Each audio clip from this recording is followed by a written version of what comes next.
Si Pops pala, oh. Katunayan. Oh, nakikita. Ano po? Nakikita mo rin yan dito? Sino? Yung lugar dyan na yun, pinitukoy mo? Ay, oh, doon naman kami nagpangita. Doon din siya nagtatrabaho sa Ortigas. Kasi minsan bumili ako, alam niyo po yung doon sa may sa may Philippine Stock Exchange. Sa likod? Oh, meron dong doon meron dong milk tea. Buy one take one lagi, yung Serenity. Buy one take one lagi. Pag bumibili ako, syempre hindi ko kayang ubusin. Nabigyan ko pala siya, natatandaan niya ako. Nagkita kami diyan sa may Shell. Doon sa Shell na kabila din ito. Kala ko kayo 'yun. Oo. Diyan lang. Hindi, diyan lang yung Shell diyan. With service, yung papaganyan sa may Doon naman kami nagkita, akala ko kayo 'yun. Oo. Ayan. Pops, nagbablog kasi ako. Si Pops kasi isa sa mga nagpapatunay na nagbabike ako lagi. Dati ako nagbabike sa Mega Mall. Pero ngayon nyo lang ako nakita. Nakausap na rin kita one time sa dito sa Hindi ko matandaan yun sa may, ano ba yung dito matagal din? Dito sa may, tapat mo pag yung Moonbill. Ano ba yun dyan? Yung pakar... Moonbill? Ay, ang Tapat ng... yung Hanako? Oo, yun. Ayun, Time na ko. Pero matagal na yun.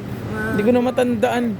Hindi ko na matandaan. Kulang 2 years na nakita. Kala ko na lumipat ka na ng Migamo kasi bira na kita nakikita eh. Hindi, lagi ako dito. Kailan hindi tayo nagpapanagbo? Lagi po ba kayo bumibiyahe? Oo, pero gabi. Ngayon lang ako ng pag-araw. Ayun, hindi nga tayo magkakapanagpo dahil Ano ko, 6 to 6. 6 Oo. na hapon hanggang 6 din ng umaga. Ayan, mga ka-inspirasyon. Ito si Pops. May nagbablog ka?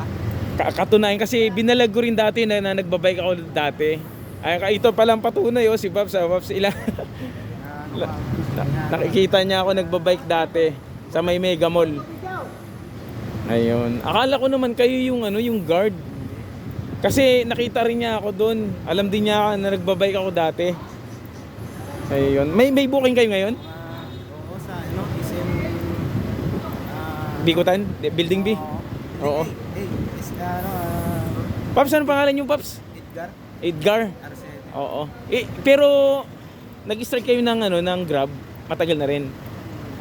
Kung apps ko 2019 August. Palos magkapanunod lang pala tayo. Ako October Sa alam mo yung Greenfield. Una ka pa sa akin. Greenfield.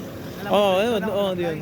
Ako naman, Chendisitas naman ako. Di ba walking distance yun? Walking distance na sa inyo. Oo. Ayun, habang nag-ano ako doon, buksan ko. Oo, silip-silip lang. Hindi pa stricto na pag hindi ka mag-gaya ng ilang Oo nga. Ito, 5 months ka hindi nag-gaya, doon ako sa trabaho. Hindi siya nag Close? Oo. Hindi ka kaya na 1 month lang ata. Oo. Yan si Pops ang patunay. Shout out kay Pops. Patunay na na nagbabike ako dati. Ayan, meron na ako mga patunay. Pops, ingat. May booking din ako sa sa Baliwag, San Valley. Oo, nagpalamig lang ako doon, pambihira ang init. Nakarami na. Kilala mo yung Pero mo kilala ko yun, kasi nakausap na kita. Kasi biker din ako. Oo. Kaso lang ka, mo lang. Oo. Hindi pa mag-traffic sa Oh, yung bike ko nga kinuha ko uli kasi nagbabike na rin ako. Oo. Sige Pops, ingat. Pick up tayo. Sige, pag nakita ulit tayo, kailan pang gabi ka pala Sige. Oo, pareho tayo. Sige, ingat. Ayan mga ka-inspirasyon, nakita kami ni Pops. Dati po siya nagtatrabaho sa may Mega Mall. So nagwawalis daw po siya. Nakikita niya pala ako doon. So yun, maliit lang talaga ang mundo, Talaga nagpapangipangita. Pero taga Paranaque pala siya. So let's go, papunta na tayo sa ating pick up.